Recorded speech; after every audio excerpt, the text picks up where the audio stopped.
Recording, great. Thank you all so much for joining us. Thank you to all the partners in this, many partners in this project who helped it come to life, and thank you to the Dardashti sisters for participating in this event. It's a really meaningful one in multiple ways for obviously for the Dardashti family and more of the stakeholders involved, but also for the Jewish Telegraphic Agency. I was a JTA editor for several years, and it's super exciting to say that this is the first big podcast we've produced over the JTA's long and expansive time in existence. So it's really exciting. We're so excited that this is the one that we're starting that new journey with. Just a quick note on the logistics. It'll be about 45 minutes of discussion. And along the way, you should thread questions in the chat, which we'll keep open. And we'll have about 15 minutes at the end to go through as many as we can. Please, as always at these events, keep them respectful and in the bounds of what you would ask at a public event. I'll give the podcast a quick intro in a second, but I first want to properly introduce the Dardashtis who created and produce and narrate the podcast, The Nightingale of Iran. Danielle Dardashti is an Emmy Award-winning documentary writer and producer, a former on-air TV news reporter, and a Story Slam champion who's been featured on NPR's Moth Radio Hour. She's the co-author of the Jewish Family Fun Book and co-founder and creative director of the live storytelling show Story Boom. She leads corporate storytelling workshops all over the world. Her sister Galeet Dardashti is a vocalist, composer, and anthropologist of Middle Eastern Jewish culture. In her award-winning new album, Monat, she sings and composes around remixed samples of her famed Iranian grandfather, who we will obviously talk about tonight, with an acclaimed ensemble of musicians. She's held assistant professor positions at the Jewish Theological Seminary and NYU, and is currently a fellow at the University of Pennsylvania's Katz Center for Advanced Judaic Studies. So, a little bit on the podcast, The Nightingale of Iran, which I hope you've all listened to. This event is not meant to be a substitute for listening to the podcast. Hopefully you've listened to it. The last episode was released today. It's so beautifully done, and I can guarantee that all of you, anyone Jewish or not, will learn something from it and be entertained along the way. There will probably be some light spoilers of the content of this conversation. Sorry, not sorry. You should have listened. So the premise on paper is that Danielle and Galeet have explored why their grandfather's family left Iran when they did in the 1960s, when it was a golden age for Jews there, well before the revolution. And after both their grandfather, Younes Dardashti, and their father, Farid Dardashti, had become celebrity singers there in their native country. Younes in particular was an icon for a long time with his own radio show that Muslims adored nationwide. But as they look into the specifics of that, the project becomes so many more things.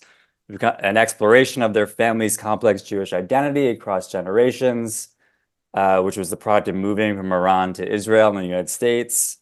It's an exploration of their Iranian Jewish identity, of Iranian Jewish identity in general over millennia, and their own specific explorations of their Jewish identity. So, Danielle and Galeet, thank you. Thank you, Gabe. Yeah, for having us. Of course. We're excited to get going. The first thing I want to ask you, as anyone I think who has listened is probably really impressed with, I grew up before the age of cell phone recorders, but also as handheld home recorders were going out of fashion at the same time. That's sort of gray zone. Did everyone record as much audio as you guys did at family events and whatnot? I mean, you have such a treasure trove of old recorded audio content that you use throughout the podcast. It has me thinking that you've been planning this podcast since you were like 10 years old. Oh my God. Yeah, it really does seem like that, huh? Our family records a lot of stuff. I think a family that makes a lot of music records a lot of music making. The talking part of the recordings that we stumbled upon in our parents' basement was really a super big surprise, because we had no idea that our dad had still had all those tapes that were being sent back and forth when he came to the US as a college student. And I think a lot of immigrant families back in those days did the same thing, because phone calls were really expensive and flights were really expensive. So they had long conversations via recording like one side of the conversation, telling their family about everything happening in the United States, and then their family overseas telling them everything about going on there. We've had a lot of people reach out to us and say, I need to look in my parents' attic and basement and see if I can get a hold of any old tapes. I think a lot of people did that back then, but not a lot of people held on to them and found them. So it was and not a lot of people were professional musicians and had these, amazing recordings of their family and just singing so beautifully. So there's that, but also I think Danielle and I are we're kind of freaks also, in that we, unbeknownst to each other, we each separately recorded our grandparents. We have multiple recordings that we. Yeah, you heard, if you listened to all the episodes, you heard in episode 5 this beautiful scene of Galeet and our Safta on the beach together that Galeet recorded, asking. I was like 20. Galeet was 20, and then in episode 6, there's a similar recording of when I was in Israel with my Saba and Safta.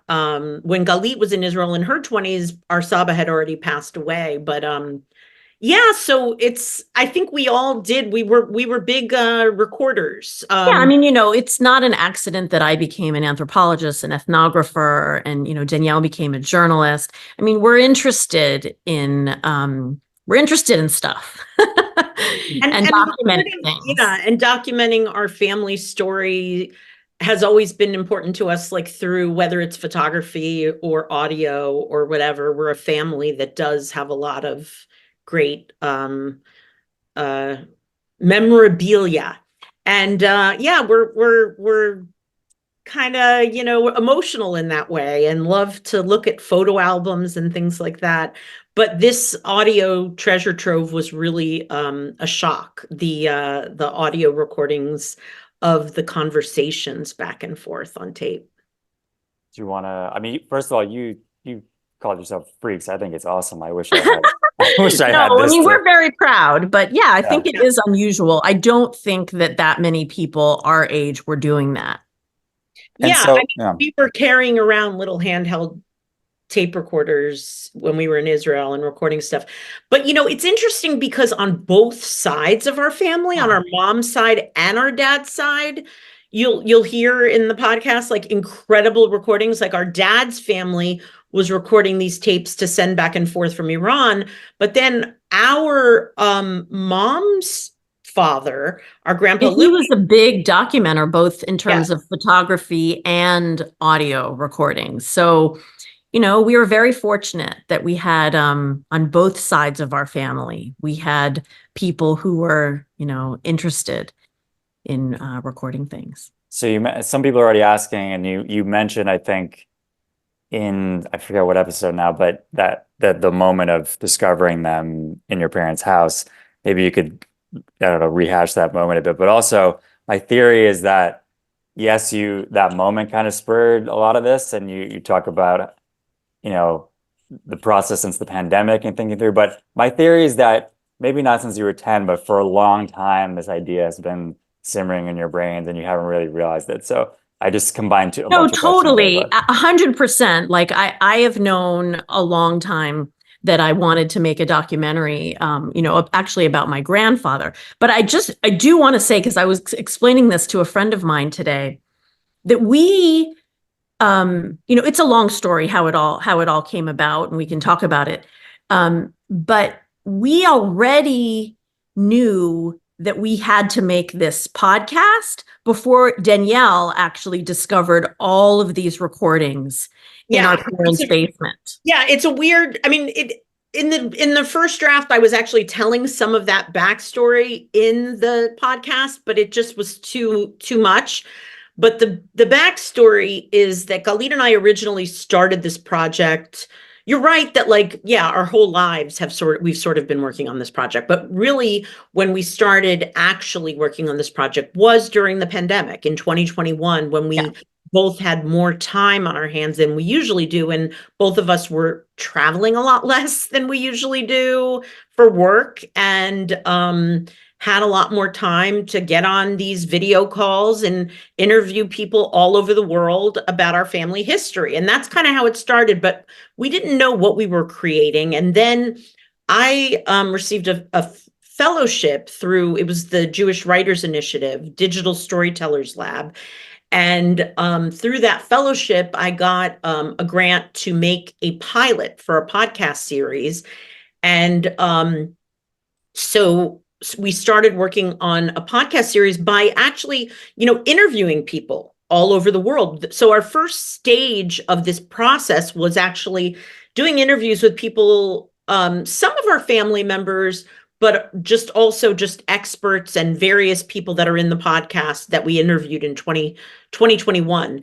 And then in 2022 was when we found the audio in our parents. Yeah, and I certainly had some recordings of my grandfather, but none of like what we discovered, this kind of back and forth and emotional, talking to one another, and just kind of mundane conversations like, oh, I got a telephone, we got a telephone today, and stuff like that. I mean, we had nothing like that.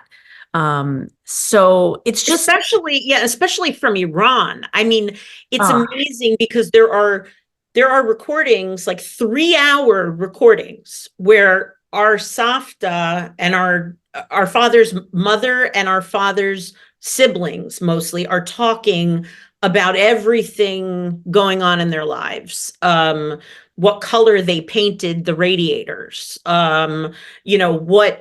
just everything, every detail of their lives, because they are updating him. He lives in America and he's in college, and she's telling him all the jokes that they've learned, and then they're singing him songs, and it just goes on, and it's amazing.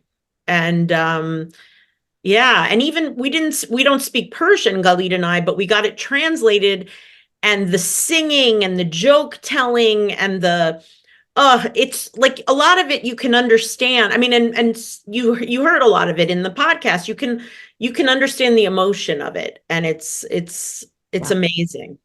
It's really amazing. When we first found the tapes, it's funny because when we got them digitized, that took a while for us to go through things and decide what to digitize. And when we actually got the tapes back, I happened to have COVID at the time and was holding up and isolating on the 3rd floor of my house for 2 weeks, literally listening to these tapes from the 1960s, Iran. Yeah, she was really in it. I was in it. I was like alone by myself, getting meals like brought up to me, and I was just like in it. And so it was really, it was an amazing experience, being able to kind of immerse ourselves in that world.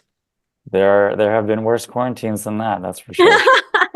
I wanted to note, I forgot to note in the beginning that this is being recorded, and all of you who signed up, you'll get a recording of it sent to you tomorrow. And I'll first plug of the Nightingale of Iran.com. I just put it in the chat. You can Nightingale of Iran. Nightingale of Iran. Did I just say something different? Nightingale of Iran.com. No, I think maybe you said the. Okay, right. I pasted it incorrectly. I said it wrong. Nightingale of Iran.com. Yes. Thank you. And not only you'll find links to the podcast on all the major platforms, but you'll also be able to, thank you for putting down again, you'll be able to sign up for the Dardashti's email newsletter, where you'll keep up with all their other projects and their other other And programming connected to this, and what yeah, else? we're actually gonna we have a bunch of events that are coming up, in-person events in the New York area and then in California and potentially in other places too.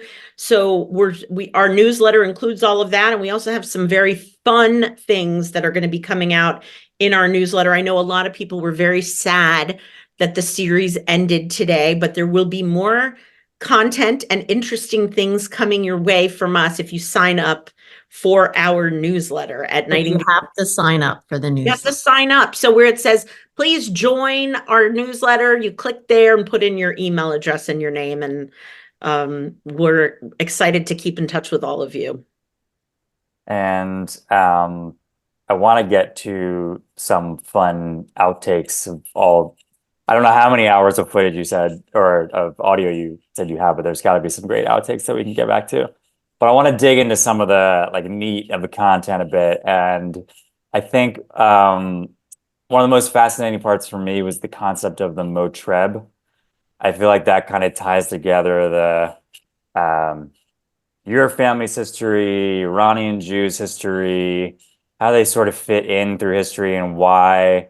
And a lot of the mystery behind your family's migration is contained in that. So maybe you could give some of the basic history and how your family felt about that word and Iranian Jews in general.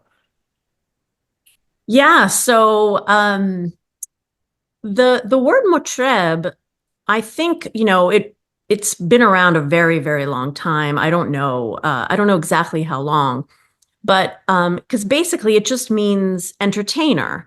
And the word tarab in Arabic has, some beautiful connotations of you get into a deep trance through, just being entranced by by music, especially.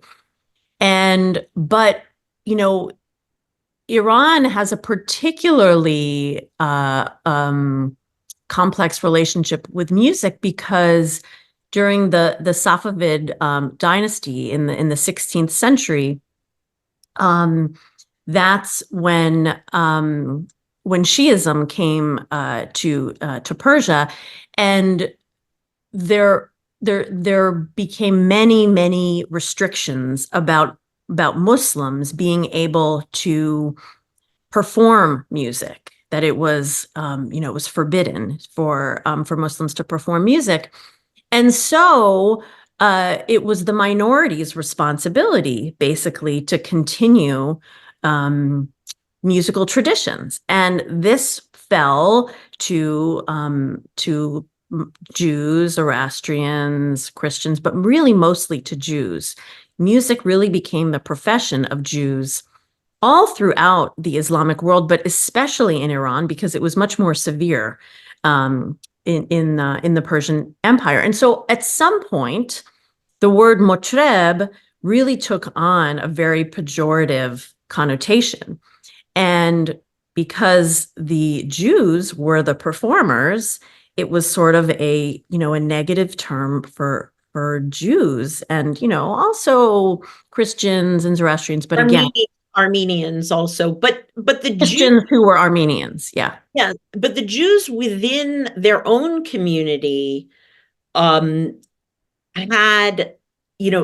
had the deepest sort of feeling about that word more than anybody else, because they really took it personally when somebody was called a mreb. It became a word that was synonymous with a Jewish musician. So the history there is that, fast forward to the modern context in Iran, when Jews in the Golden Age, right, beginning like around the 1920s, they could do other professions. When, the new Shah came into power and changed things and wanted things to be much more like the West. And basically, this was a great time for minorities and for women.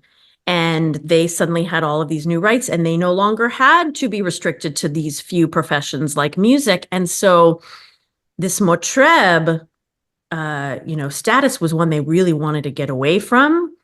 as Danielle was mentioning. And so they did. They like hardly any Jews pursued music beginning at that time, and that's sort of the one of the spoilers that we're not going to get into too much, but that really sets the stage for kind of what we didn't really understand, to your question, Gabe, of like what it meant to our family. I didn't really know what it meant to our family. And I even had, I spoke to my father about, what a mreb was before, years ago, 20 years ago, and spoke about it. And, but I still had no idea that it affected our family in any way, because as you'll know, if you listen to the podcast, our grandfather was this very, very famous singer of Persian, art music, very, very high level art music. And he was on the radio and he was a huge star. And so clearly Iranians, I had thought, got over that stigma. And it mostly just, I thought, referred to musicians who were, maybe playing in unsavory places and kind of very low level musicians. Street performers and minstrels in the, we really had no idea. And it was interesting to me because even among people that we were interviewing, who are experts in their fields, they said, people haven't really written about it. No. Because it's sort of not it's an uncomfortable, sort of awkward subject. Slur, so people wrote about mreb, but they didn't write about the fact that Jews saw themselves that way and discouraged other Jews from being musicians. That was not something that we ever knew about. Yeah, it was very interesting. And that was sort of like a big turning point in both our understanding of our family story and in the story that we're telling in the podcast. So we don't have to go into too much detail specifically about your grandfather, but I think at one point you say he was the last, or your father, they were both some of the last Jewish musicians to perform in like a mainstream way in Iran. So how many records of Iranian Jewish performances exist out there, if we know, and like how does that whole mreb concept and the sort of the complicated feelings around it, does that complicate the fact if Iranian Jews even want to save that history at all? It's kind of a... Yeah, I think it's a pretty short history. I'll be honest. In terms of like recordings, I'm sure there are recordings of Morteza Davud, who we speak about in the podcast, but there aren't any, there are none or very few recordings of our grandfather. That the recordings that exist of our grandfather were mostly of him singing in his weekly spot on the radio. He sang on the radio every night for many years in Iran. So I don't know. We don't know whether that's the reason why there aren't more recordings of Jews, but there just weren't. There weren't other Jewish singers who were at that level of fame. There were other, instrumentalists, but there just there weren't. As soon as they had the option to no longer be musicians, they kind of left. I forget, is there any video footage of him? No, there's actually Not from Iran. Not from Iran. There's a little bit of black and white video footage from Israel that we mentioned in the podcast of our grandfather singing on Israeli TV. but there's no video of our father singing as a teen idol in Iran, which we would love to see. I was And maybe it exists. fantasizing about seeing Yeah, that. and How cool that would be. our grandfather never sang on TV in Iran. He was on the radio. So, which is part of the reason that this was such a good radio story. It was such a good story for audio because the audio is so rich, both in terms of what we found here in the US and in terms of what we're talking about, the subject matter. But yeah, no, there's no video of our dad in Iran on TV. Speaking of the amazing audio, there's a term for the vocal technique that your grandfather and father used, where it's sort of back in the throat. There's a term for it. I'm going to pronounce it wrong. I just wonder if maybe you could introduce everyone to it. That really makes him sound like a nightingale, like a bird. Okay. Yeah. You're talking about the breaking of the voice, almost like the yodeling sound. Yes.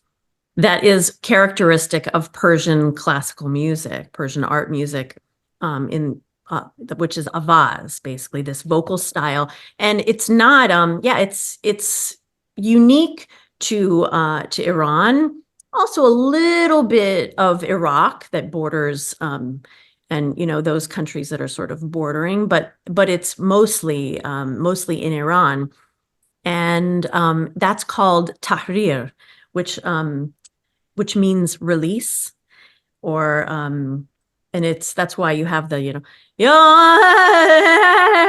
that kind of, it's almost like it's like exploding. So it's also called cha-cha. So those two terms are how it's called. And my grandfather was, one of the best at that style of singing. Is it meant to mimic a bird in any way, or is the word for bird in there in the terminology? It's not in there. I don't know. I'm not sure. I don't think so. I mean, I think the fact, it's kind of funny that we have recordings of our grandfather making bird noises. I don't think that there's a connection, a specific connection, except for that maybe because they called him the Nightingale of Iran, he did that more. But he was just liked communicating with birds. He did, and he made the most amazing whistle. He could really sound just like a nightingale. Yeah, and you hear that in a few of the episodes. We include his whistle. Yeah. Totally different topic. I was craving more of the family band story. I know it's a lot to get in 6 episodes, but could you give us a little more on how young you were when you did that? Who played what? What did that look like? Where did you play? Yeah. Well, the story about the very, very first time that Galeet and I got on stage ever with our parents, and that was before Michelle was born, our younger sister. I was 3. Galeet was 3 and I was 6. And song in harmony with our mom. You sang at 3? We sang in harmony and she was 3, the story goes that I went on stage with Danielle, and she was 3 years older, so they handed her the microphone, and I looked up and I said, "Where's my microphone?" So they knew, and she got a big laugh from the audience from when she said that, "Where's my microphone?" So that's like her sort of like line. Coming into "Where's my microphone?" So yeah, and so that was the first time we ever just got on stage. We performed one song during, I think our father had a concert and invited us and our mom up on stage to sing a song. Then when we were a little older, we started singing with our mom, the two of us. And then gradually we were good enough to sing with our dad as well. Yeah. And then when Michelle came along, I think when Michelle was about 5 or 6 was when really I would say that was like the real like Dardashti family band. Like the photo actually, that's the cover art for episode 6 of the 5 of us that was on today's episode. That's sort of like when the family band was was started. And we didn't mention this in the podcast, but we were sometimes called a dash of Dardashti.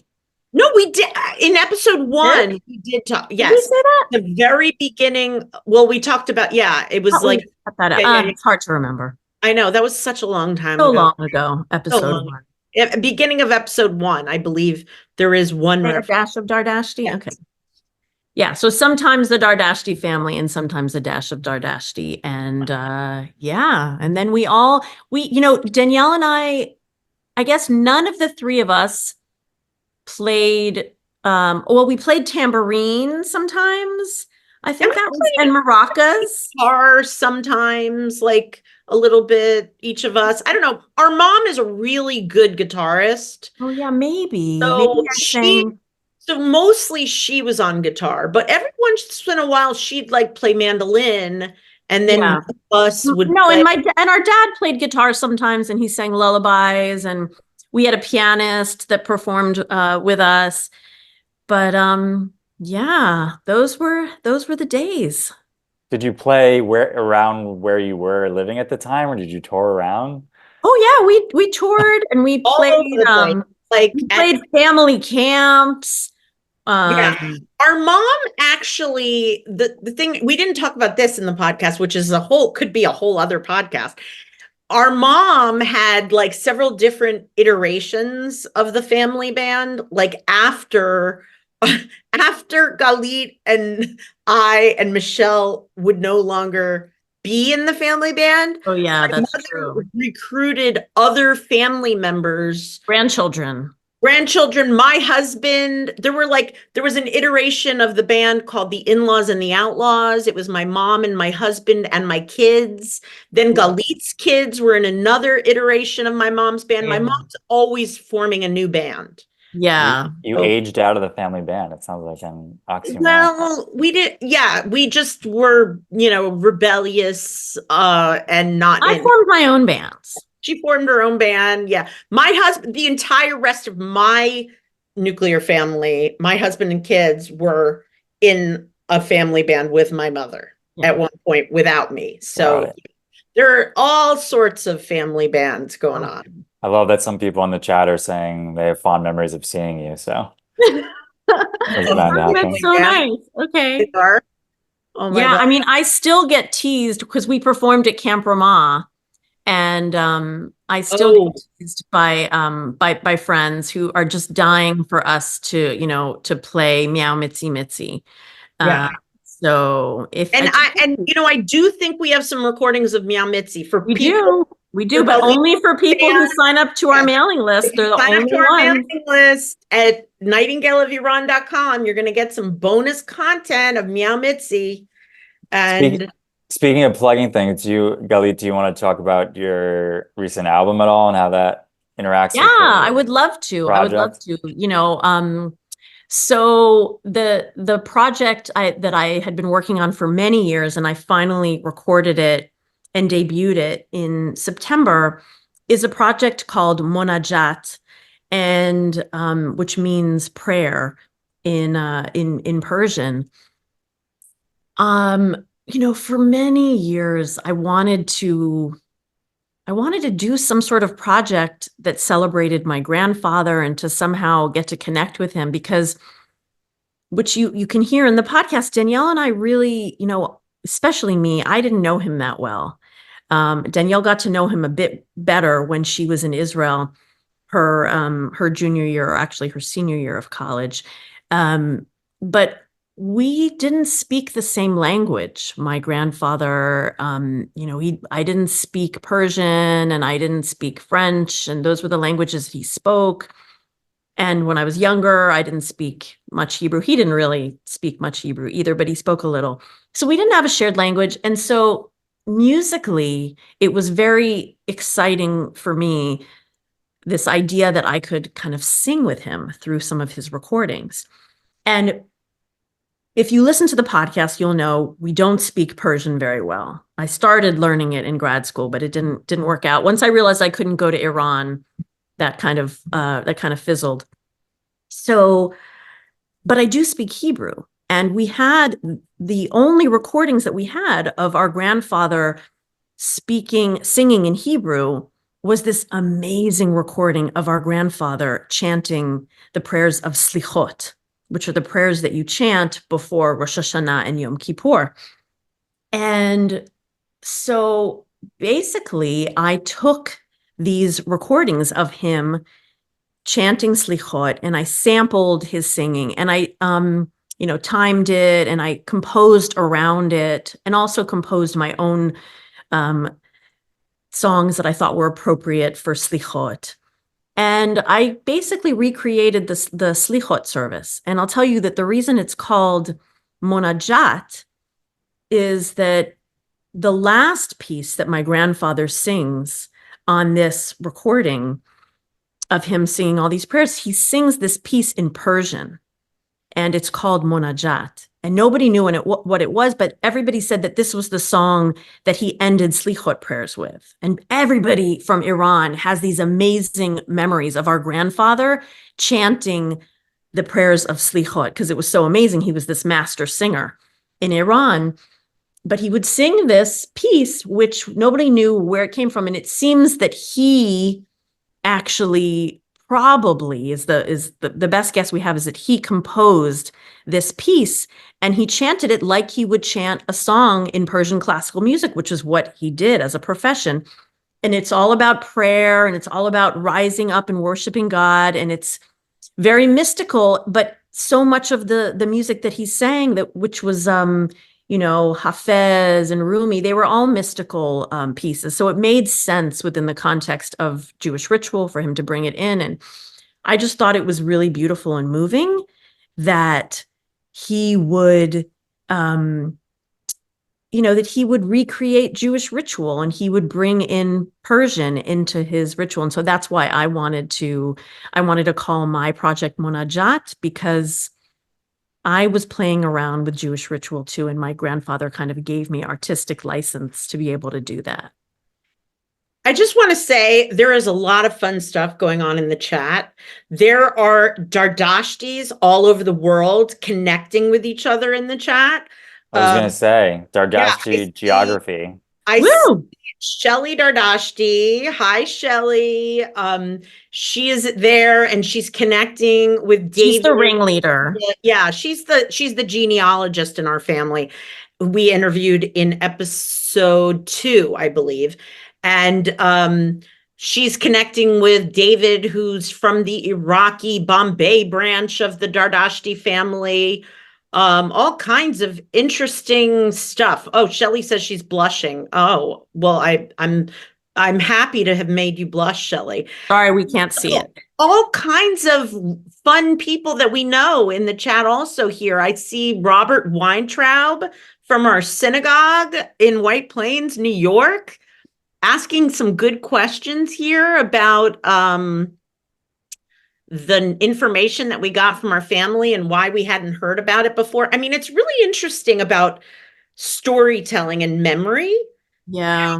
Like when you tell the same story over and over for 60 years, you don't remember other parts of it that you aren't telling. And it's not that anybody was really trying to keep any secrets in our family. I think there's a real kind of optimism that our father has, and a way that he tells stories, and a way that his memory had come to really understand the past. And it's really been an amazing process for us as we started collecting information from so many other people around the world, and kind of augmenting and sort of filling in the details and some of the gaps and omissions in some of the stories that we've heard, how open our father has been to really reevaluating and re-understanding the past almost. It's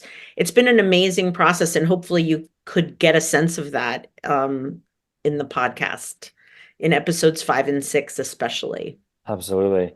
Well, I wanted to make one last note on your album, Galeet, because I just want to hit home extra hard that it features your grandfather's voice and your voice sort of interplaying off each other, and that's just very cool. And Thank you. Yeah, I mean, it's been amazing. It was amazing to get to duet with him when I never got to do it with him when he was alive. So I feel really lucky. We could do a whole nother event on how that recording process went, but And the theme song from the podcast is from Galeet's album. That song Melech, that incredible song that you all heard when you were coming in at the beginning of this session, and at the beginning and end of every one of our episodes, is Melech from Monat. So check it out wherever you get your music.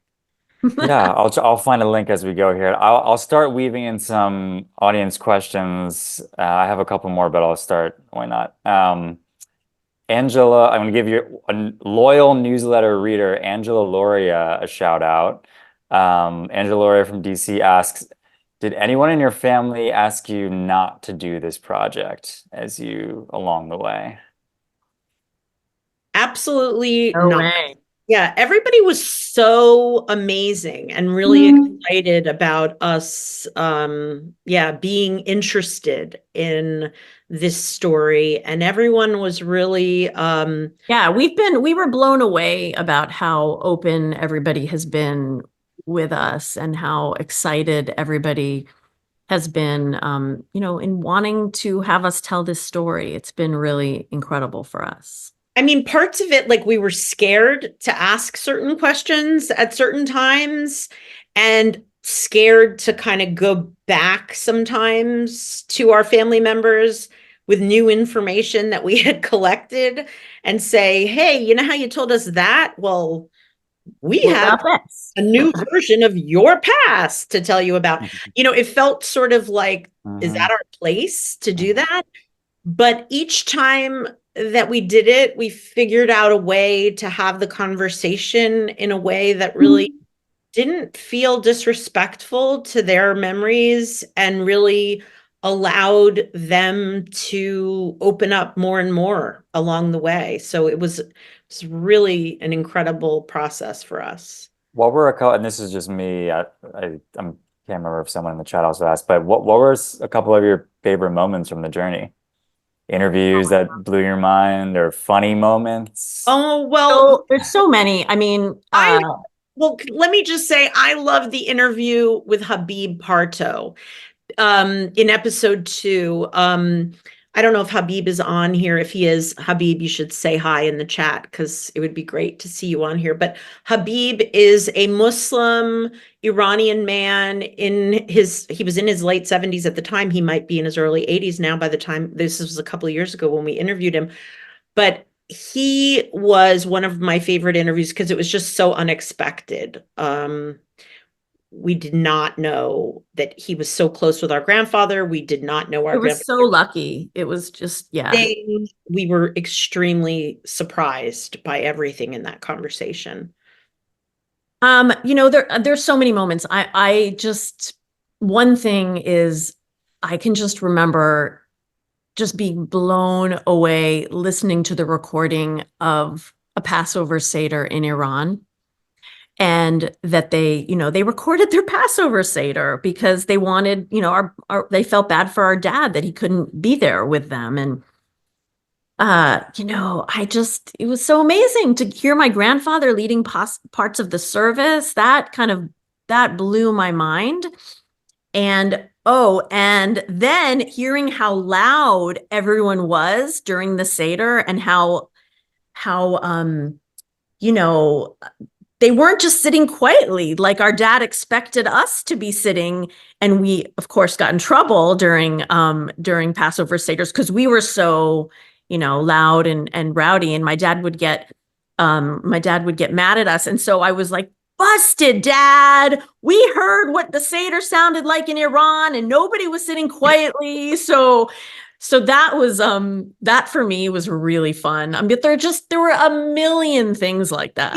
There were so many funny things in my parents' apartment in New York City. Like when my mom was 20 and my dad was 24. They just had gotten married, and there's so many tapes that they made during that first year that they were married to They were send. adorable. They're adorable, singing and talking about everything. It's hilarious. And there's like so many funny scenes that like were in the podcast, but then we had to cut them out because it was like too many things that was the hardest part, was that we wanted to include everything. Oh my God, it was so hard because there were so many cute scenes.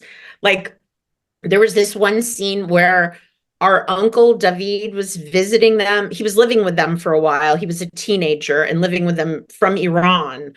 And they were talking about how he has such an active social life and everybody wants to get together with David. And then you hear this car horn honking outside for like a really long time. And my mom says, "Oh, that must be one of David's friends. They do that every night outside the apartment building when they're ready to go out. They just honk their horns." It's like that was how they texted him. They just like, we're like, we're here, we're still ready here to go out. And then it was like, "Oh, David." And then he looked out the window and he's like, "Oh yeah, it's my friend." And then he like leaves. Like we could hear this whole interaction. It was the whole so world. funny. Anyway. Ironically, Angela Loria, who we gave a shout out, logged in 2 minutes after we gave her a shout out. So Angela, we asked your question, and the answer to your question was no. You'll have to watch the recording, Angela. You can watch the recording, but yes, the answer to your question was no. They had a great family response to the project.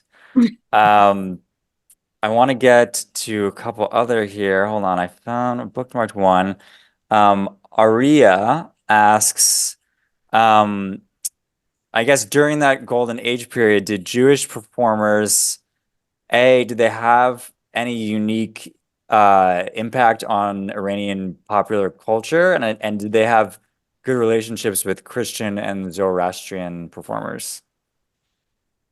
So during the golden age was when actually there were much less Persian musicians. And that was because during the golden age, Iranian Jews were allowed to do whatever professions they wanted. And because the word mreb, because the Persian musician had such a negative connotation, had such a negative rap, everyone fled being a musician. So it was really up until that time that Jews had such a powerful impact on the musical culture. And when I give talks on, what Persian Jewish music is, it's sort of like, it doesn't sound that different because they were the Jews who were maintaining the musical culture. So it was during the 500 years that Muslims couldn't play music. And when it was, a totally different kind of place in Iran, when Jews were forced to be the music makers, was when the Jews really kept the Iranian music alive. But during the golden age, when Jews had other opportunities and no longer needed to be the music makers, they didn't, because they wanted to distance themselves from that stigma of mreb. So from that time, during that long period, is there sort of a Jewish flavor in some way that they left a mark on? Some people say that they did, and they say, "Oh, this mode is the Jewish mode." But I mean, I think it would be really hard to say that, this or this, because they were mostly Jews who were making the music. So it's all very influenced by Jews.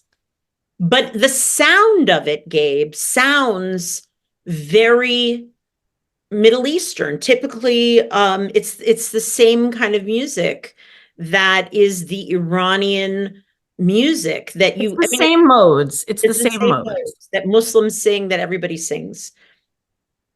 Mm-hmm, right.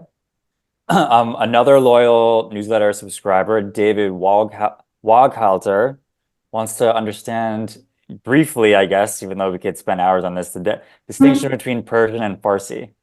Oh, I can explain this very quickly. Maybe it can be quick. Yeah. So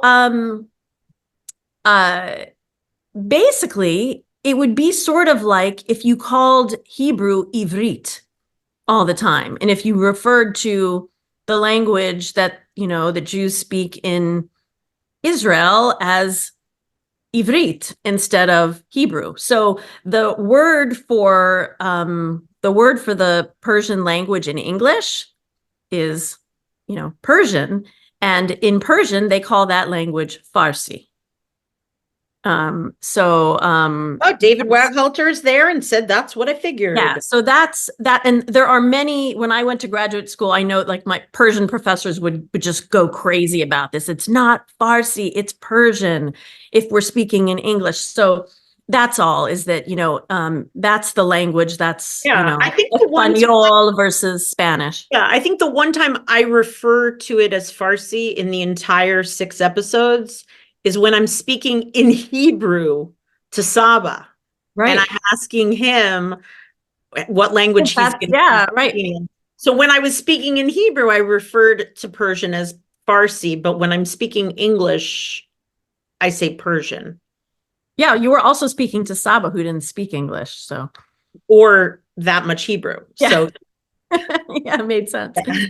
I'm following a really interesting thread now in the chat about Shiraz.